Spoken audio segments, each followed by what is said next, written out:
This is pickled jar chicken and it's freaking delicious. Want to know how it's made? Big thanks to Masterbuild for sponsoring this video.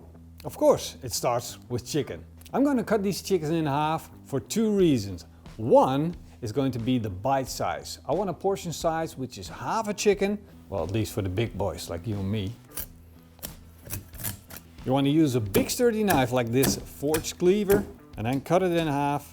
I'm going to let the sharpness and the weight of the knife cut through the bones. A little bit of chopping and then I go all the way through the back. Cut what you can cut and chop only if need be. There you go.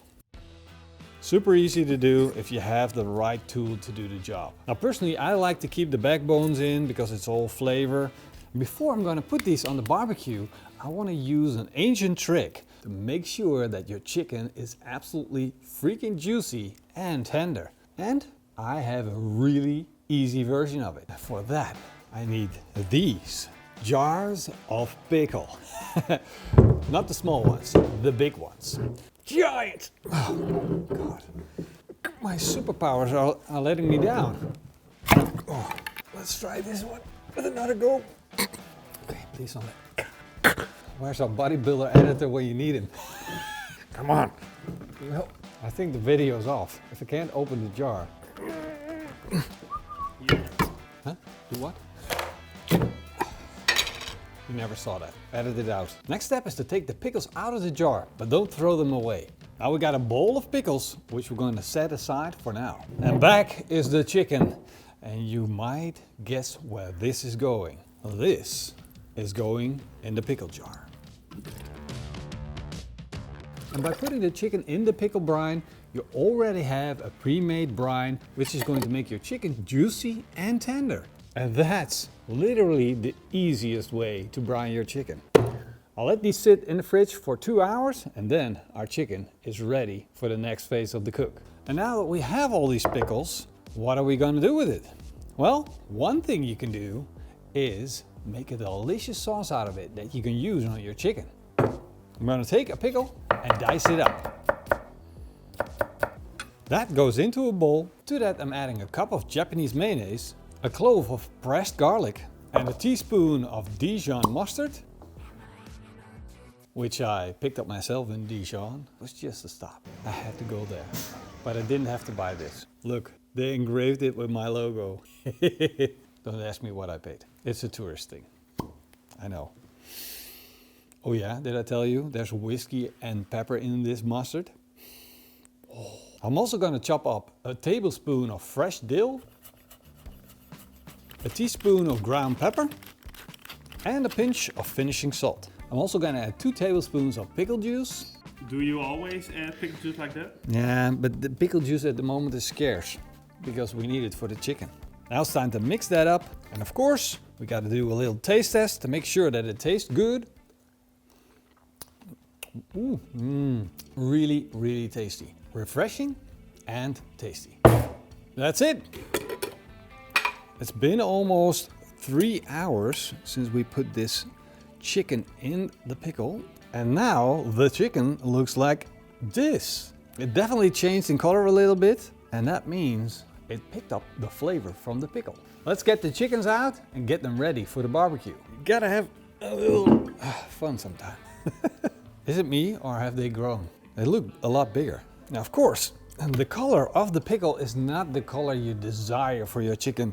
It kind of looks a little bit odd. That's about to change. Because I'm going to sprinkle on the PitmasterX classic barbecue rub. If you want to make this at home, you can make it by mixing up 2 tablespoons of salt, 2 tablespoons of paprika powder, 2 tablespoons of onion powder, and a 1/4 tablespoon of garlic powder. Of course, you can find that recipe on PitmasterX.com. Normally I would pat my chicken dry first, but now it's just going to help the rub stick to it. Of course, I'll be seasoning both sides of the chicken, and I'm going to give that rub 10 minutes or so to soak in. And that's plenty of time to fire up our barbecue.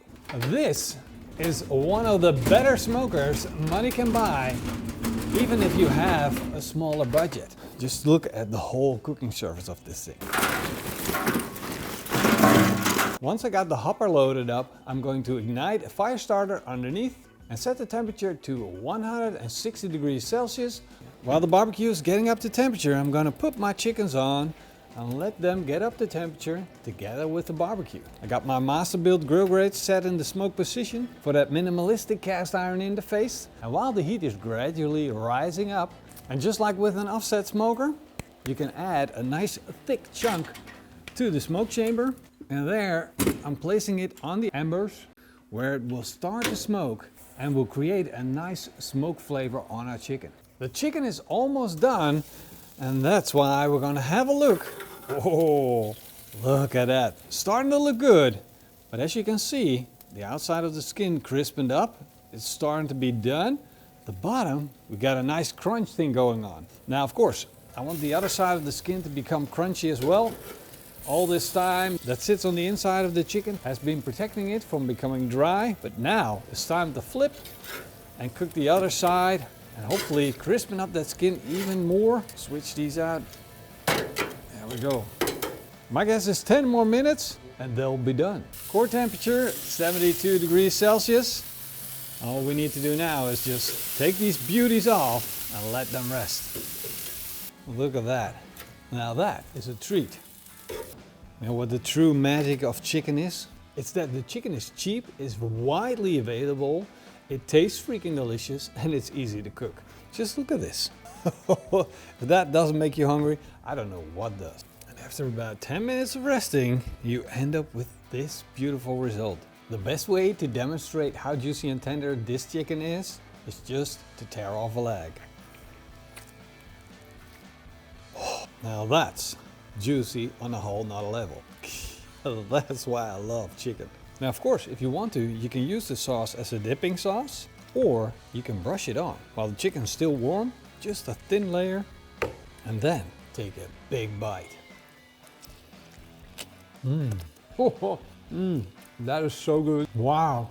You see that with the simplest brining technique, you can make an ordinary chicken insane.